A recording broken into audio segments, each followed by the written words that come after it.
Today's talk here is about not your keys, not your coins, how to self-custody your Bitcoin. So obviously there's lots of different techniques and methods. The one I'm going to show you today, I think gives you a very solid basis for securing your Bitcoin, knowing that no one else other than you knows your keys, and that you are not reliant on any third party or any manufacturer. So why on earth should we self-custody in the first place? So one of the ways that you'd need to, I guess, understand what Bitcoin actually is to begin with in order to understand why those keys are so important. So if I was to try and define Bitcoin for you, I would say essentially your Bitcoin seed, your private key, is nothing but a random number. And that random number is a very, very large number, of course. It's somewhere between 1 and 2 to the power of 256.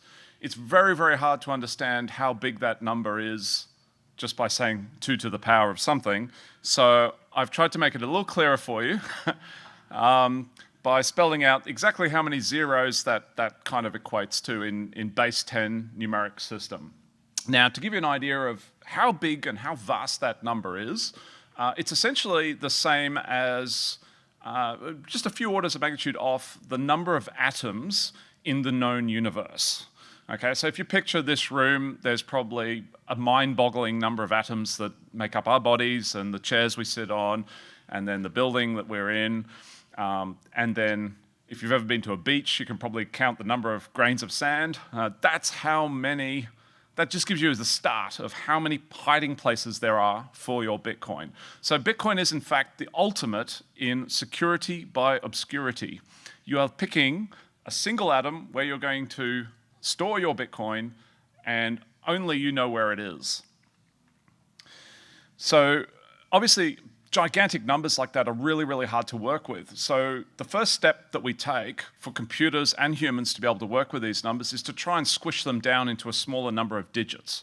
And the way we do that is essentially by going from just 1 to 9 as our numbering system, a base 10 numbering system that we're all used to, and instead going to something called base 58, which is essentially the 0 to 9 that you're used to, plus A to Z, plus A to Z capitals. And taking a few ambiguous characters out, like capital I and the O character instead of the 0, and you end up with 58 characters to choose from for each decimal place, if you like. So that enables us already to take a vastly large number with 77 digits in it and compress it down to a smaller number like this. So from your private key, or that random number, we generate something called a public key. And there's a special mathematical function that enables this. You don't even need to know what it is. But it suffices to say that you can go from a private key, this is a random number you pick, and produce a public key, which is a shortened version. But the important attribute of a public key is you cannot figure out the opposite way round. You cannot take a public key and figure out what the private key must have been in order to come up with that public key. So no one, from just you advertising your address for receiving Bitcoin, no one can figure out what your private key is and therefore gain access to your Bitcoin. So you can think of it in simple terms a bit like a username and a password if you're used to that already. So when you have an email address, you have an address that people can contact you on, but they can't read your email because in order to do so, you need to open it up with your password. And that's essentially what's happening inside Bitcoin. Now, that password is still really ugly and difficult for us to write down or memorize and keep as a backup. So what we do instead is we chop it up into little bits, which you can see here with the blue lines. And each of these chunks essentially represents some number between 0 to 2048. That number will become important in a sec. And what we do is we then correlate that number back to a dictionary of words. So word number 1024 might be Satoshi, for example. And that's known as BIP39. And to give you an idea, I've almost been able to squish onto the one screen all 2,048 words that make up this unique dictionary. So it's really important to know that your private key, that number that we picked at random, and it must be at random, and humans are terrible at picking numbers at random, as are computers, by the way, your private key is your Bitcoin. So it's super important that only you know and have generated, this is important, generated that number. So if you are currently holding a hardware wallet, where the hardware wallet told you what that number is, then maybe someone knows what that number is and put that number into that hardware device. Unless you've built your own key, you do not know that that key has not been derived from something that someone else has produced. So now let me talk about self-custody versus the custodial option. So most people, when they come into Bitcoin, the first thing they'll do is they'll go onto an app like Coinbase, nice and convenient. You put in a credit card, an EFT transfer, whatever it is, and you buy Bitcoin. And your Bitcoin exists as a number that you see in your app. But you don't have the keys to that Bitcoin. Actually, someone else has the keys to that Bitcoin. You actually don't even know for sure if that Bitcoin was ever bought. So when you are relying on a custodian or an exchange to hold on to your Bitcoin for you, you are effectively trusting that entity. So let me say that again. You are trusting someone else with your Bitcoin. You're even trusting them that the Bitcoin exists in the first place. So what we're going to talk about today is a non-custodial or self-sovereign form of Bitcoin, which is holding your own keys, and not just holding them, but actually generating them yourself. So there's three main types of approach that you can take to self-custody. They all come with different benefits and disadvantages. The first one that we're going to focus on today is what's called single signature. And that's where you literally have a bunch of 12, 18, or 24 words that define that random number that we saw earlier. The second is that we can, in addition to our seed words, we can have another password or passphrase that could be made up of any set of characters. It could be a very long sentence that you can easily memorize. And that you basically need those two elements in order to be able to spend money from your wallet. And then the third option, which if we get time to, I'll be happy to show you an introduction to, is multi-signature, where we basically have lots of keys, and we decide that if you lose one of those keys, that the presence of the other 2, 3, or 4 keys will be sufficient for you to be able to spend your Bitcoin later on. So there's a bunch of different hardware signing wallets that you might take advantage of when you are first moving your coins off an exchange and onto a key that you control. And I've got pictures of all the different ones that you can, well, there's actually dozens and dozens more than is shown in the picture. But I've literally bought, tested, set up, and used every single one that you see on the picture there. And unashamedly, I've come to a conclusion as to which one, as a 30-year veteran now in IT and security, I've picked the one that I will use. So I'm a self-confessed seed signer maxi. Now, the seed signer, what I like about it is that it is basically made up of parts that you can buy directly from an electronics shop yourself. And you can self-assemble out of off-the-shelf parts that are not Bitcoin specific at all. So when you order these parts from various different vendors around the world, they arrive, no one knows whether you've got a nerdy electronics hobby or whether you're a Bitcoiner. Secondly, the software that it runs on is completely open source.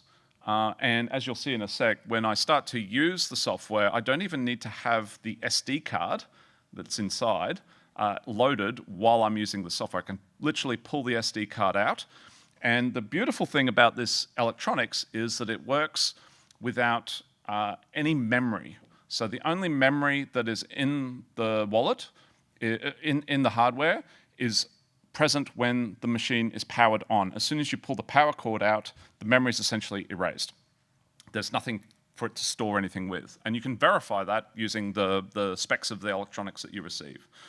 There's also no Bluetooth or Wi-Fi capability on the circuit board of this Pi Zero 1.3.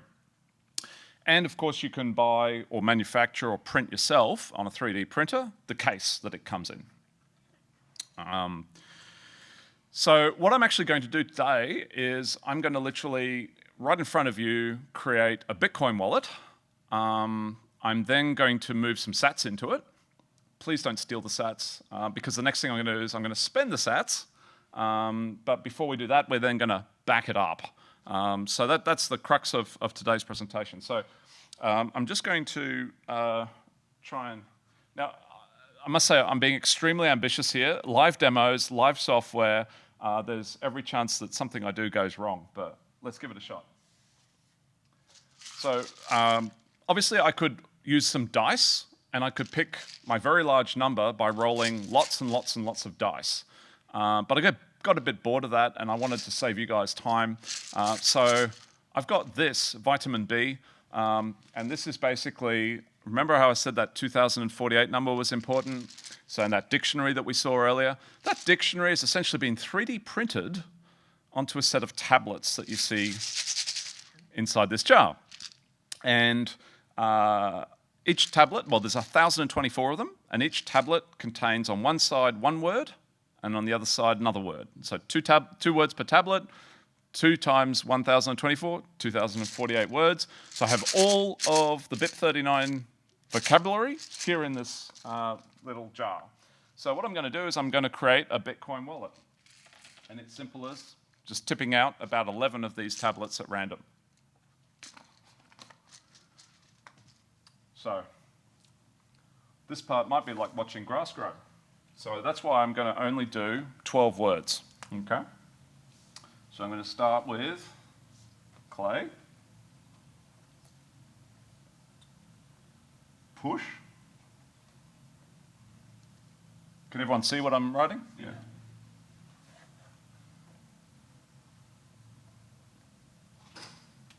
Can someone read that to me? Oh, it's not.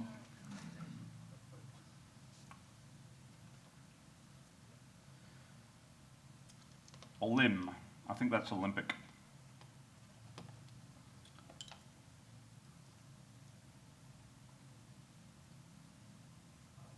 Outs. Probably outstanding. Idea.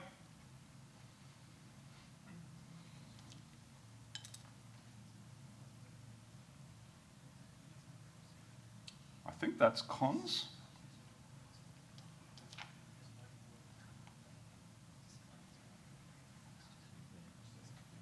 Kid.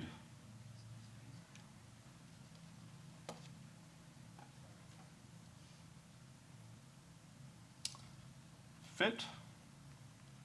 In. Canna, whatever that is.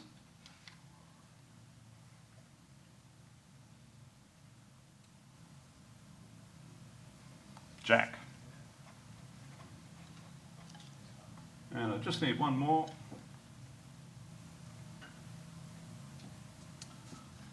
Divo. Alrighty, so I've got the basics now, I've got my 11 words. I need to still calculate the 12th word of my seed phrase. And the way I do that is I need a calculator that can tell me what that seed word should be, because the last seed word contains a checksum.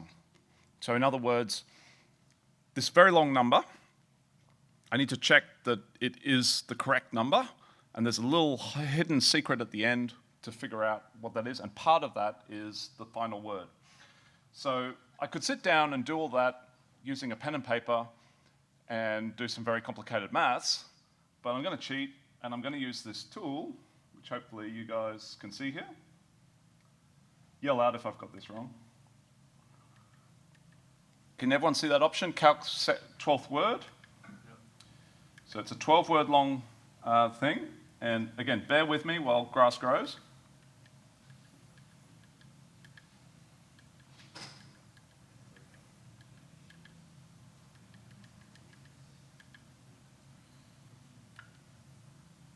Now I'm entering word 2.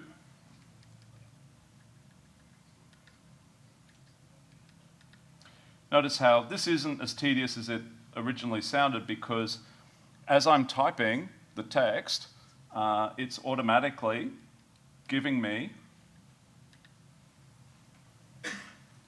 the next most, it's eliminating other possible addresses. So for example, I can pick Olympic already. Seed word number 4, out.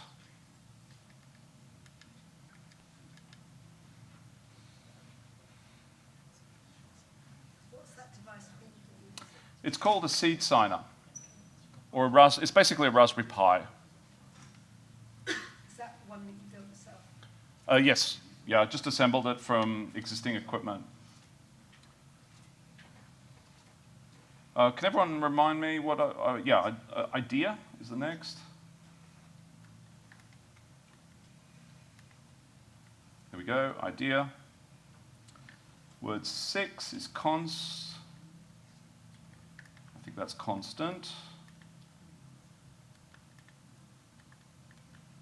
Or consider. Word 7 is kid.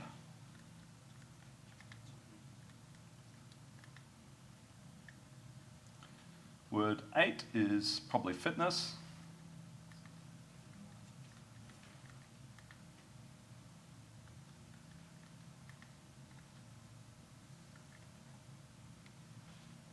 Can everyone see what I'm doing, or is it a bit hidden? Word 9 is canal.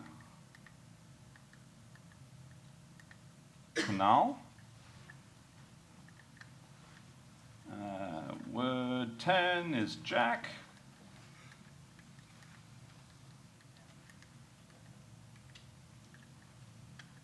Jacket. And the last one, D, I, B. Oh, that's a bad one, divorce. Yeah. That's where you lose half your Bitcoin. Okay. So then the next step is we still need 3 more digits, 3 more ones and zeros. And there's a couple of different ways of doing this, but I'm going to choose the fun one, which is a coin flip. Now, I didn't have any fiat coins with me, so I brought this one along. Let's give it a go. We'll call it coin flip. And so the first, heads is 1, tails is 0, so I'm going to say that was a 0. Let's flip again, another 0, and flip again, a 0.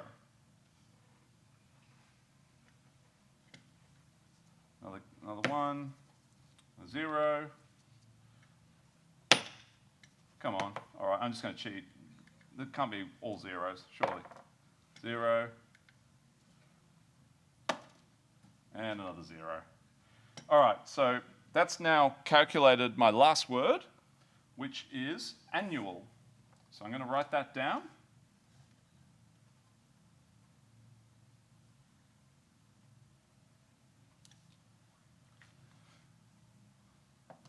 Okay, I now have my seed words. So now I'm going to hit next. And one of the things I can do now is I'll just load this seed. Notice how I can also add a passphrase. So this is the point at which I would then say, well, there's not only my words, but there's also something like Satoshi Nakamoto is really cool. I could have a big, long sentence. It's really important, by the way, guys, that that sentence is super long, okay? But in this case, for this demo, I'm just going to say done. And now the next thing that I want to be able to do is I want to be able to use this wallet in some useful way. So the first thing I need to do is export my wallet, xpub. So this is like being able to export the public key. Remember how we can have the private key, and then there's a known function for turning the private key into the public key, and the public key doesn't tell anyone or anything enough information to be able to reconstruct the private key. So I hit that. I'm going to use a desktop wallet called Sparrow, which, again, I'll explain that in a sec. And what you're going to see is it's currently producing on the screen an animated QR code. So notice that there is basically going to be no wiring between my laptop and the computer. We're literally going to do nothing but communicate via the camera. So now I'm on a wallet called Sparrow, and I'm going to import or create a new wallet. I'm going to call this one, it's going to basically start reading the details about my wallet straight off the screen of the seed signer. Okay, and notice how it's produced a fingerprint, and I can tell that the fingerprint is the same as the one that we saw earlier on the seed signer as I exported it. And so from here, I'm going to press apply, and I'm going to put no password. So what is the fingerprint? So the fingerprint is a hash of the XPub, or the public key that we exported. So it's basically a shorter version of the XPub. But again, because it's a hash and it's just a smaller number of characters, so it's easier to read and easier to calculate, we can then compare that because it's just a short number of letters and words.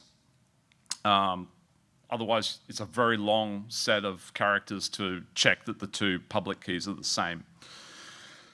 So now that I've got this wallet created, I can go to transactions and I can see that no one else has ever used this wallet. Surprise, surprise. There were, however many billion, gazillion, trillion, quadrillion combinations to choose from.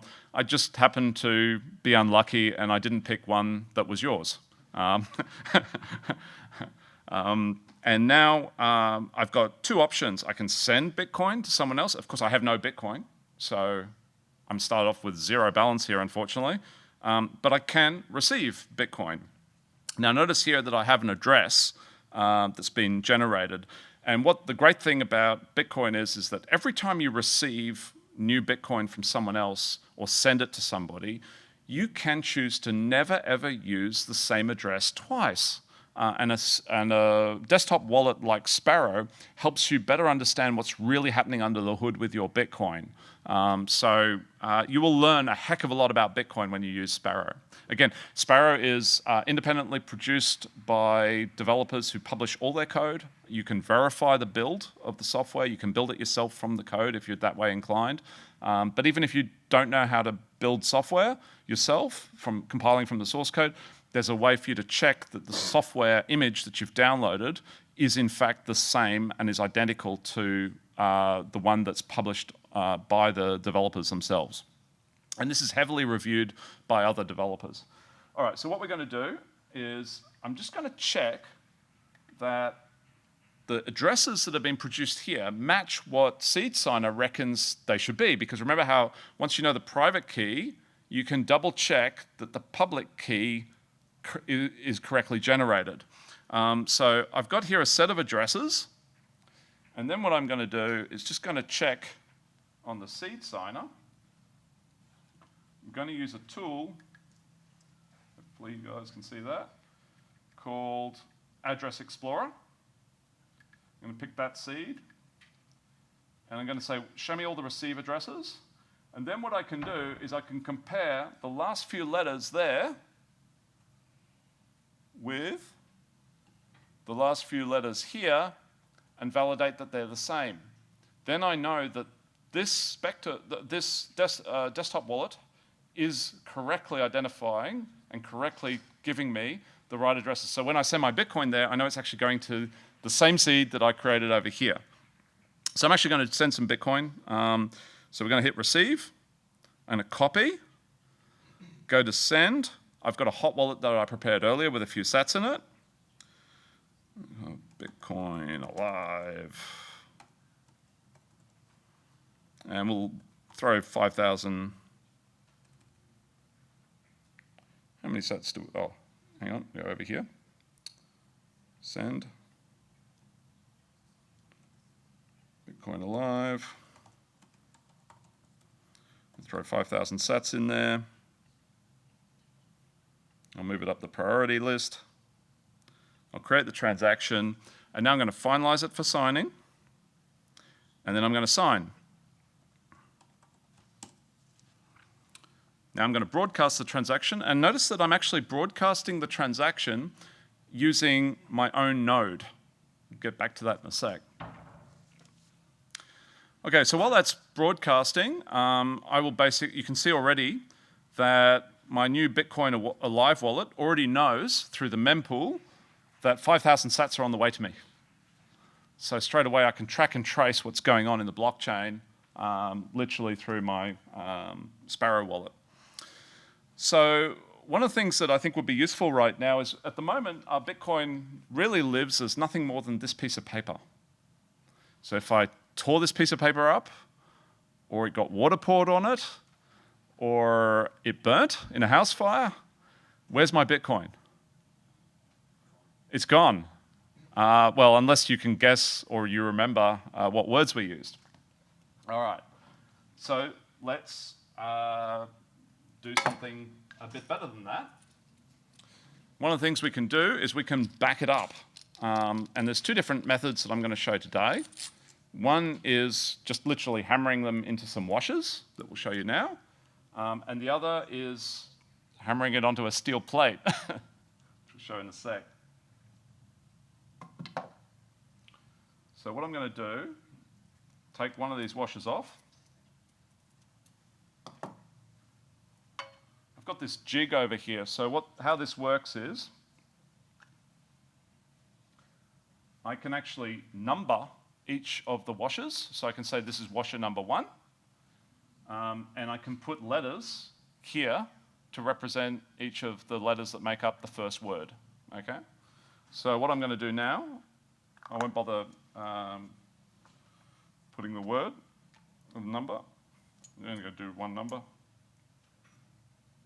So I place my washer on here with a hexagonal fitting. I put my jig on here, like so. Pick the first word is clay, so I need a C.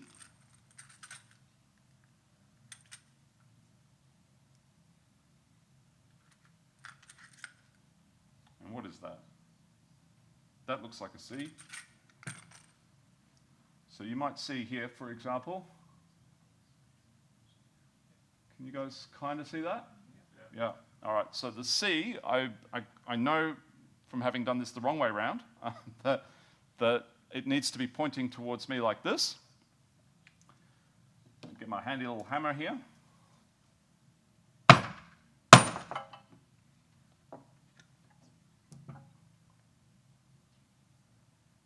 And hopefully you guys can see that I've engraved a C on there. And that C ain't going anywhere soon, is it? If this burnt, the seeds are still there. If people pour salt water on it, they're still there. This is all made of stainless steel. So I can put this away, put it back on a little seed safe, like so. Obviously I would do that for all the letters of all the words, and put all the numbers on. Tuck that away, nice and discreet. And then I've even got these little numbers, serial numbered little labels that I can put over the top so that if I break the seal, it'll be obvious, okay? And then you go hide this somewhere. Now where you hide it, that's up to you. And if you only want to have one of these, I think that's a bit risky, but I'd probably have at least two in two different geographic locations. But you now have a really solid metal backup of your seed words, and that's all you need to be able to recover your Bitcoin. Okay, what about another method? And this one, let me warn you, it's a bit noisy. Okay.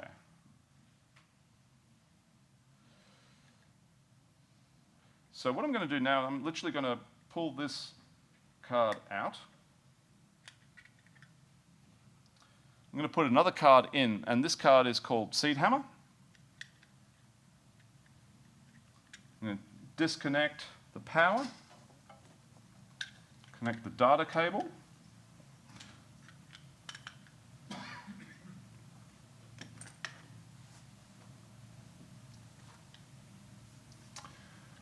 And hopefully you guys can see this, the backup single sig. Yeah? All right. So I'm going to go through this process again. Oh, notice how it's asking me to remove the SD card. Can everyone see properly? Yeah. So I'm actually going to remove the SD card. So I now know that there's nothing in this device that can record my seed. After I pull the power cord out, basically the seed will be lost. Okay? So I've got two options. If I had bothered to turn this into a QR code, which I could do with dots, I've skipped over that part for you, I could just scan a QR code and load up my seed. But what I'm going to do instead is I'm going to use the keyboard. I've only got 12 words. Let's go. I'll start typing. So the first letter, clay.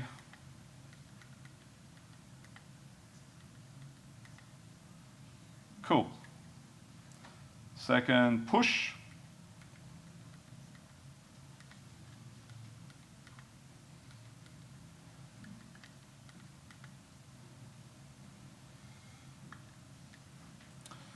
Next, Olympic.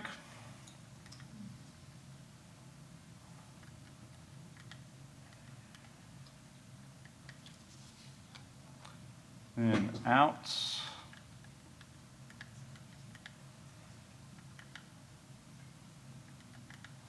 Outside. Then idea.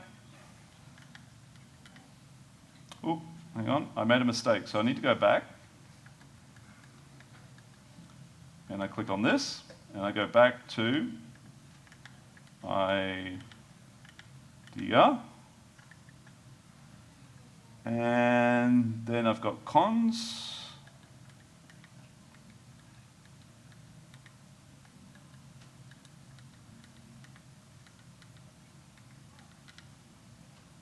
Consider. Then I've got kid.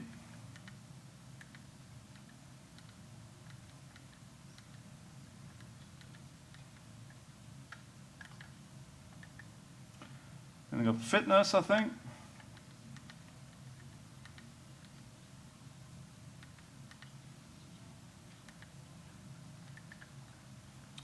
Canna.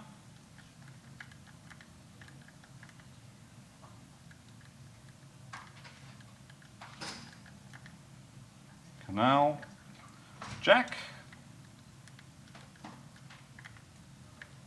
Notice how I actually only need the first 3 to 4 letters of the word. All of these words are unique down to the first 3 or 4 letters. Then I've got the dreaded divorce.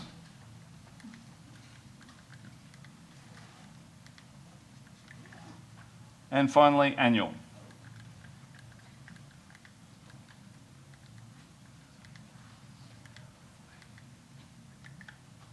Okay, I'm now got my seed confirmed. So what I can do now is make sure I've turned off my engraver, done all this, manually move the plate, yeah, it's in the right spot, tighten the nuts, done that, done that, done that, done that, done all that. Can everyone see what I'm doing? Okay, this is where, as I may have already mentioned, this is going to get a little bit noisy. Here we go.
guys probably get the idea already. I'm just going to turn that off because it's like watching grass grow otherwise. But what it essentially has done there is it's punched out, obviously, into words, those 12 words that we originally did.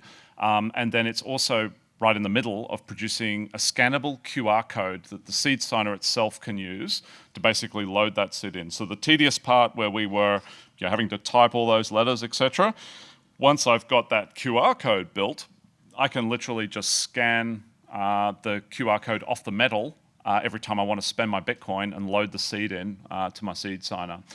So obviously, I'm on about the last 2 minutes, so I just wanted to have the opportunity, if anyone did have a question, feel free to raise a question, and I'm happy to help. Yeah. So, excuse me, my question is very, very basic. What I'm trying to understand is, if I came across a piece of paper and it had 12 seed words on it, let's say, I didn't know anything other than that, how would I then use that piece of paper? So what you can then do is, as I showed earlier with the seed signer, I literally backed up or loaded the seed by entering all the words, and then I was able to spend the Bitcoin. If I loaded it up, so all I would need is if I found your piece of paper Yep. with these 12 words, I'd get one of those seed signers, I'd type it in. And you can spend the Bitcoin. That's right. Remember, though, that because I could theoretically add a passphrase on top, each time you add a passphrase, that generates a brand new wallet. Okay, so for example, if you've put a little bit of Bitcoin on those words like I just did, it might be that I have a lot of Bitcoin on exactly the same seed words plus a passphrase that you don't know about. And that's a separate wallet. Whole other wallet. So in a duress situation, for example, the often cited $5 wrench attack, where someone comes to you and says, your Bitcoin or your life, depending on how you want to play this, you could say, sure, here's my seed words. And there is a wallet there, and there are funds, and they can be spent by the thief.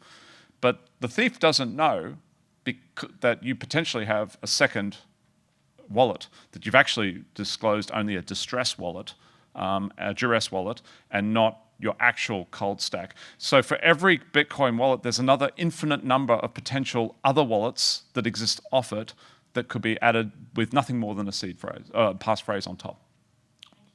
I think my time's up, but thanks everyone for your attention today. Yeah.